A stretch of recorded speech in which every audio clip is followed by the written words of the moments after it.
Sud Radio. Ça va mieux en le disant. Jean Dorido.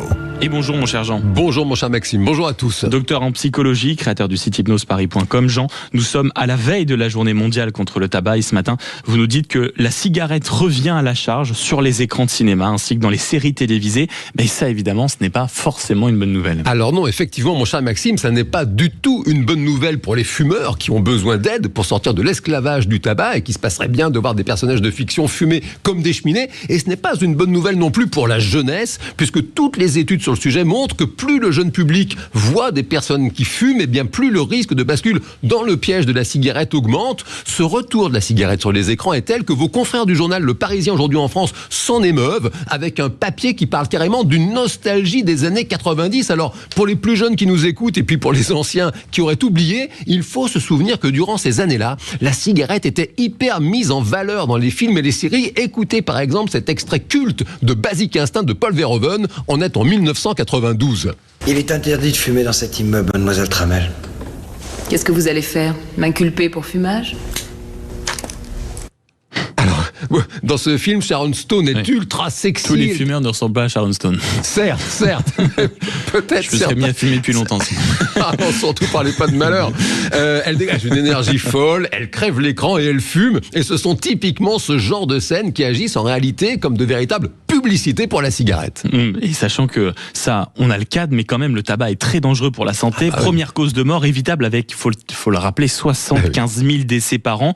Tout le monde le sait. D'ailleurs, les jeunes en France fument de moins en moins. Et ce ne sont pas quelques images dans les films ou des séries qui vont ou qui peuvent inverser cette tendance, si. Eh bien si, c'est ça le problème, mon cher Maxime, justement, parce que montrer un produit à l'écran, eh bien c'est augmenter son attractivité ainsi que son acceptabilité sociale avec au moins 3 conséquences terribles. D'abord, le processus d'identification. Lorsqu'une personne, jeune ou moins jeune, regarde un film ou une série, elle s'associe sans s'en rendre compte au personnage ainsi qu'à son style de vie, ce qu'elle mange, ce qu'elle boit, les vêtements qu'elle porte. C'est le principe vieux comme le cinéma du placement de produits.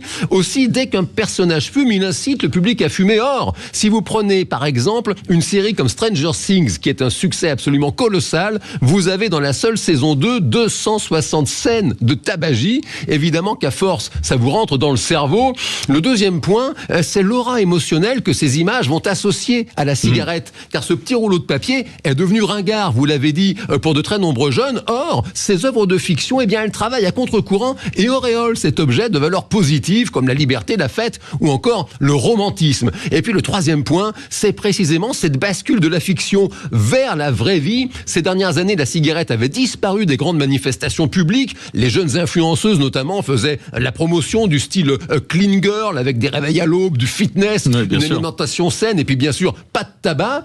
Mais aujourd'hui, ces mêmes stars, eh bien, elles se mettent à fumer en public, ce qui va dans le sens d'une glamourisation de la cigarette, avec par exemple Lena Situation, une youtubeuse très populaire chez les jeunes, qui pose avec une cigarette lors du Met Gala, ou encore Swan Arlo, immense comédien français qui s'affiche sur le tapis rouge du Festival de Cannes, cigarette au bec. À l'arrivée, cela banalise la cigarette. Écoutez typiquement ces jeunes interviewés sur le sujet par vos confrères d'M6. On le remarque de plus en plus et c'est un peu banalisé. Le phénomène, il prend quand même beaucoup d'ampleur, que la cigarette, c'est vraiment mis en avant comme quelque chose de un peu cool.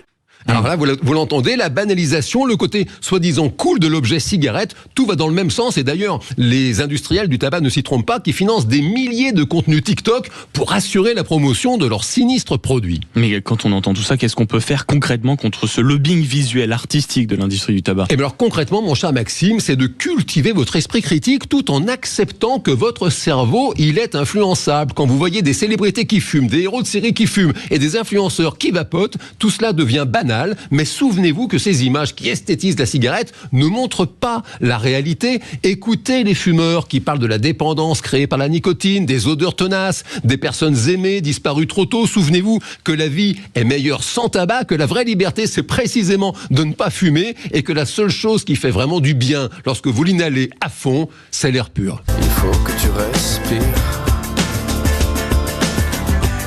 Et ça, c'est rien de le dire. Bah oui, respirer autre chose que de l'odeur de cigarette et la fumée de cigarette, c'est mieux. Merci beaucoup mon cher Jean Dorido. Il y a de la magie en vous, c'est votre dernier livre publié chez Luno. Et on se retrouve évidemment la semaine prochaine, 8h29 sur Sud Radio. Promis, pas de cigarette au petit déjeuner. En revanche, des éditorialistes en forme qui vont s'époumoner